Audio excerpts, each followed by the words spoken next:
scan this. Sovi is here. Let's level up. Disposable income jumps by 10,000, spending rises by 7,000, and you can find both MPC and MPS in under a minute.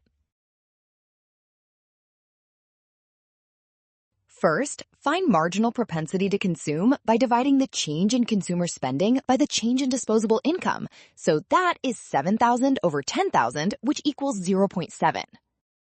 Next, get marginal propensity to save using the leftover part of income change, because spending and saving must add to the full dollar. So MPS equals 1 minus 0.7. That gives MPS as 0.3, and now both values match perfectly. MPC is 0.7, MPS is 0.3, so option C is the answer. Well done! Option C, scan now. Trap, rushing signs or values. Rule, trust the given changes and check each step before locking answers.